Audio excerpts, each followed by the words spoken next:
Back to the Wall Street Journal piece, in which they say the base feels betrayed.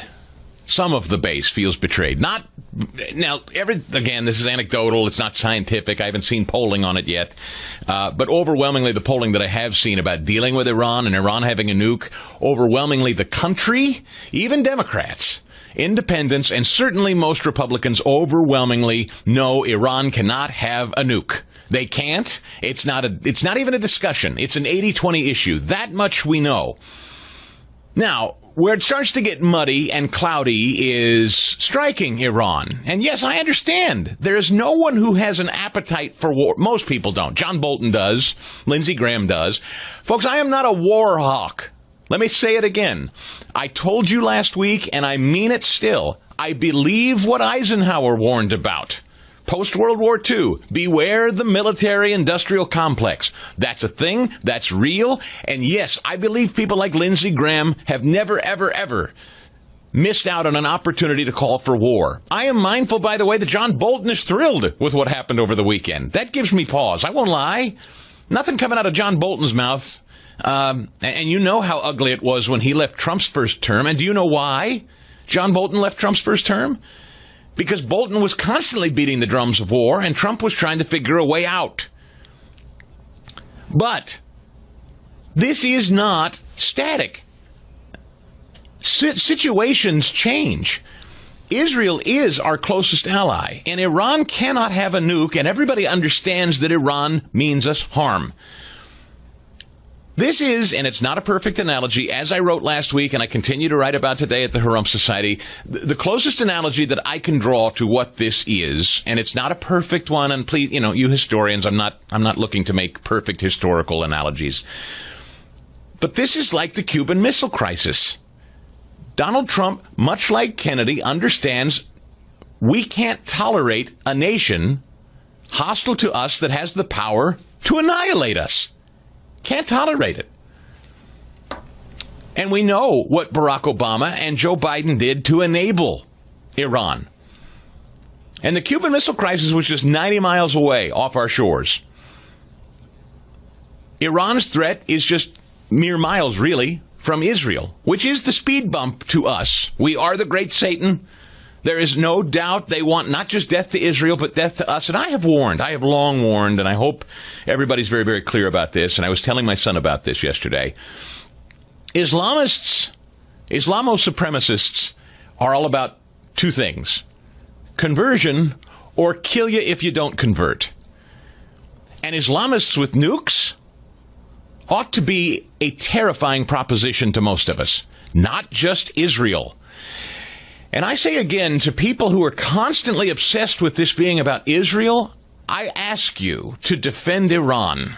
I want to hear a full-throated defense of Iran. And you'll note that all of these people that are chirping now from supposedly our side about this strike on Iran and how unconstitutional it is, I have never heard them defend Iran. I've never heard them explain why Iran is not a threat. I've never heard them explain why Islamo-supremacy is not a problem for the West. And not just Israel, all of the West.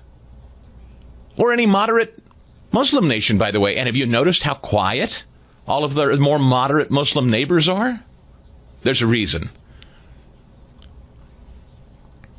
If the base feels betrayed, they'll be more apathetic during the midterms, and it will be his own undoing, said Thomas Massie, who Trump pledged to primary over the weekend. Marjorie Taylor Greene wrote on X, "Every time America is on the verge of greatness, we get involved in another foreign war. This is not our fight." Now, Marjorie Taylor Greene has been a guest on this show a couple of times, as you know, and if she were here today, I would say, explain to me why it's not our fight. That's the first question I'd ask her, and if we get her back, I will ask her. Explain why Iran being nuked is not our fight. Nuked up. What makes that not our fight? Israel is an ally. They are a strategic ally, and we have 40,000 men and women stationed all over the Middle East alone. Military bases, installments, and just men and women and families who live there on bases and installments. And this new... And I think inorganic, I think it's just chaos for the sake of stirring chaos. This new wing of influencers in our midst who are supposedly pro-Trump but have now turned on him because he struck Iran.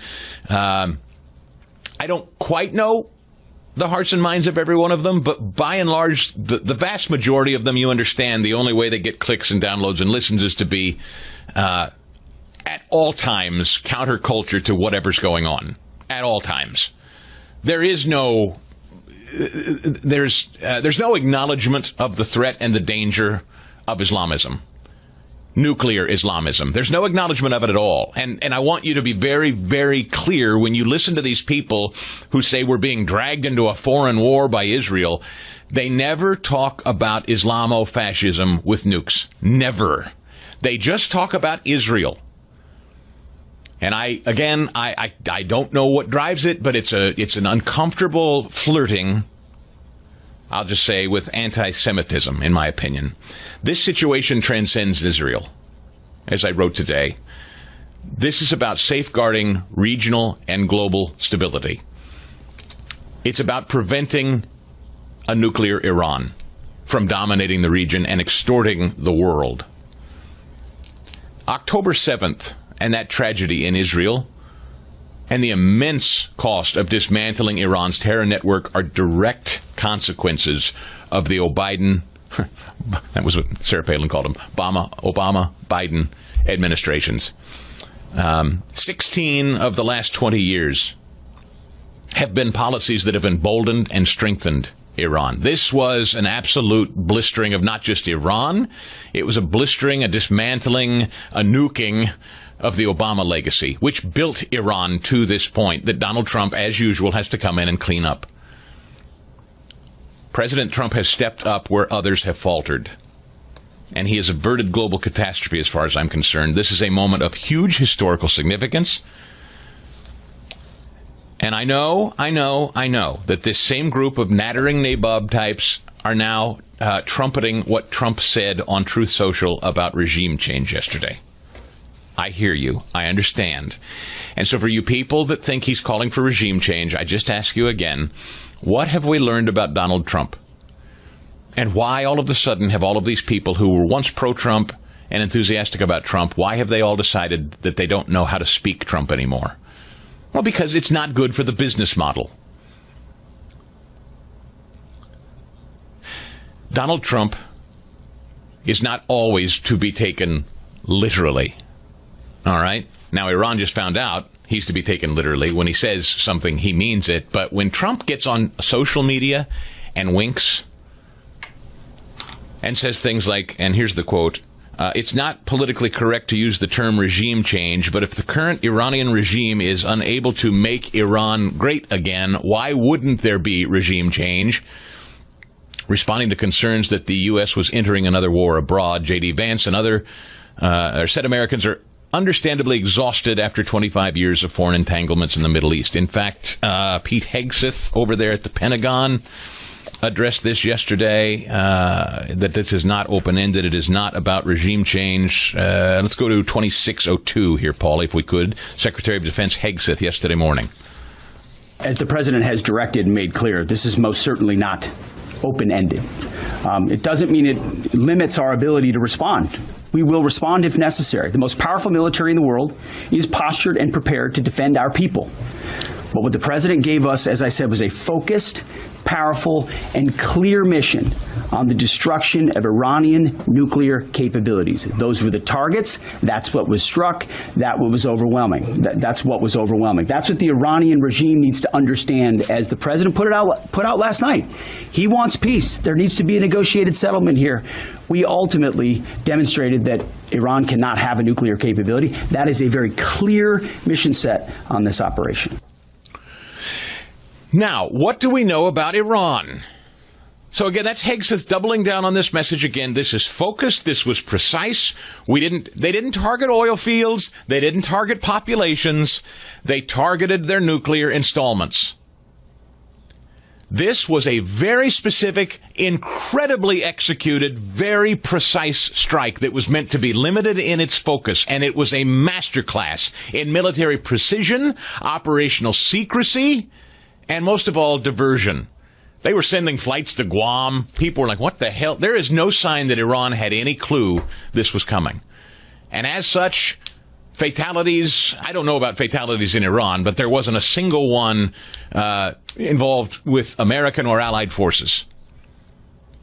This was devastatingly effective. By all metrics, it was a win, and it was targeted, it was focused, it is not limitless, as long as Iran decides not to get uppity and start attacking our installations, or some 40,000 of our men and women who are installed there in the Middle East. If they do, then we will respond. They shouldn't. That would be really stupid. They're talking about closing the Straits of Hormuz. That would be really stupid, too. But all the more reason, by the way, we should be energy efficient and energy dominant and making our own energy here. Were we drilling all along, we wouldn't need to worry about the Straits of Hormuz and the oil market, which right now hasn't seemed to think that we're in some kind of international calamity because the oil market's pretty much holding. But as I said to my son yesterday, and I'll say to you, Donald Trump on Truth Social saying, why wouldn't there be regime change, is not him saying we're going to go in and change and topple the regime. He's telling, if the intelligence is to be believed, some 80% of the Iranian population does not want to live under Islamo-fascism.